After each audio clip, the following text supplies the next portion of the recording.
आइए आज आप सब सुनेंगे गणगौर व्रत की कथा। इसे गौरी तृतीया या गणगौर तीज के नाम से भी जाना जाता है। सबसे पहले तो आप सभी माताओं बहनों को गणगौर तीज की ढेर सारी शुभकामनाएं। गणगौर तीज का व्रत, इस व्रत को महिलाएं अखंड सौभाग्य की प्राप्ति के लिए करती हैं तथा कुमारी कन्याएं उत्तम वर की प्राप्ति के लिए इस व्रत को करती हैं।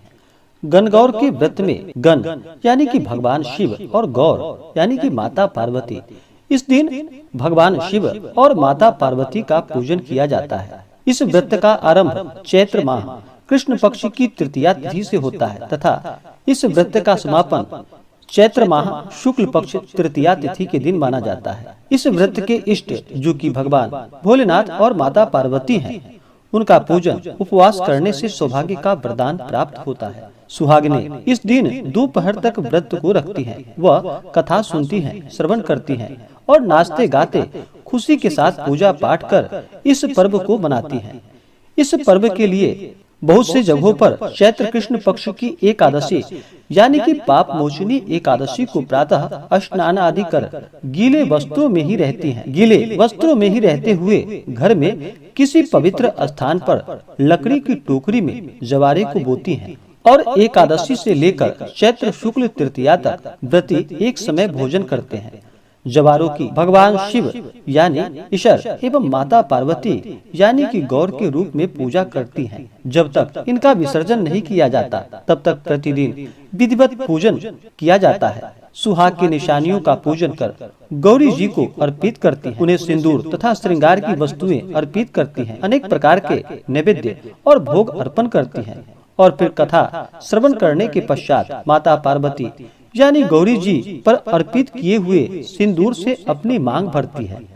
अविवाहित कन्याएं माता गौरी को प्रणाम कर आशीर्वाद प्राप्त करती हैं। चैत्र शुक्ल द्वितीया को किसी पवित्र तीर्थ स्थान या नजदीकी सरोवर में गौरी जी को स्नान करवाया जाता है और तृतीया को उन्हें सजा धजा कर पालने में बैठाकर नाचते गाते शोभा यात्रा निकाला जाता है, पूजन किया जाता है और फिर बहुत से जगहों पर तृतीया तिथि को और बहुत से जगहों पर चतुर्थी तिथि को विसर्जन किया जाता है। इस व्रत को अपने पारिवारिक नियमों के अनुसार ही करना चाहिए और फिर उपवास इसके पश्चात ही छोड़ा जाता है। मान्यता है कि माता गौरी जी की स्थापना जहाँ होती है वह उनका मायका होता है और माता गौरी का जहाँ विसर्जन किया जाता है वह उनका ससुराल होता है। गणगौर के पावन पर्व पर आप सबको माता पार्वती व महादेव की कृपा से सभी प्रकार के सुख और समृद्धि की प्राप्ति हो। माता आप सभी के इच्छाओं को पूर्ण करे।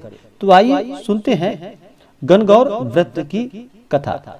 तो बोलिए प्रेम से भगवान भोलेनाथ की जय, माता पार्वती की जय। बहुत समय पहले की बात है कि एक बार भगवान भोलेनाथ और माता पार्वती भ्रमण करने के लिए निकल पड़े। उनके साथ नारद मुनि भी थे और चलते चलते एक गांव में पहुंच गए और फिर उनके आने की खबर को पाकर सभी वहां की स्त्रियां तैयारी में जुट गईं और कुलीन घरों से स्वादिष्ट भोजन पकने की खुशबू गांव से आने लगी।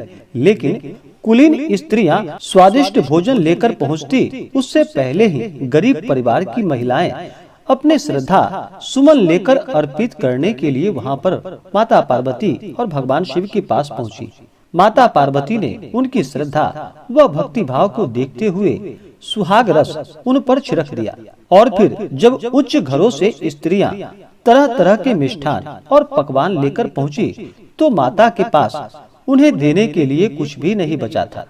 तब भगवान भोलेनाथ ने माता पार्वती जी से कहा कि अपना सारा आशीर्वाद तो उन गरीब स्त्रियों को ही आपने दिया, अब इन्हें आप क्या देंगे। फिर माता पार्वती ने कहा कि जो भी स्त्रियां सच्ची श्रद्धा के साथ यहाँ पर आई हैं, उस पर ही इस विशेष सुहाग रस की छींटे पड़ेंगे और वह सौभाग्यशालिनी होगी।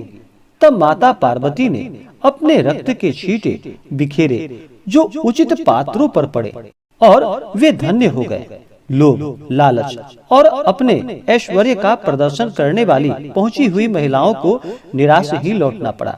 मान्यता है कि यह दिन चैत्र माह शुक्ल पक्ष की तृतीया तिथि थी।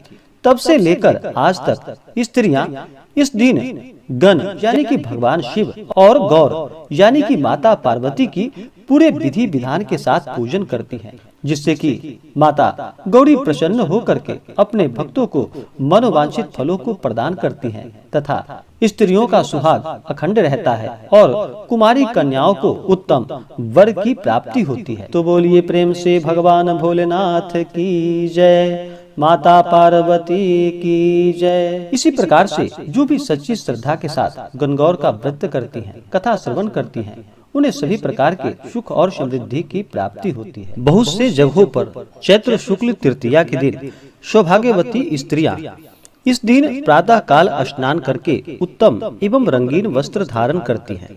फिर शुद्ध स्थानों में 24 अंगुल की सम चौरस वेदी बनाती हैं और उस पर केसर, चंदन और कपूर से मंडप बनाकर उसमें सोने या चांदी की मूर्ति को स्थापित करके अनेक प्रकार के फल, पुष्प, दुर्वा और गंधादि से पूजन करती हैं। उसी जगह गौरी, उमा, ललिता, शुभगा, भगमालिनी, मनोन्ममा, भवानी, कामदा, भोगवर्धिनी और अंबिका, इनको भी गंध और पुष्पादि से पूजित करती हैं और सुशोभित करती हैं।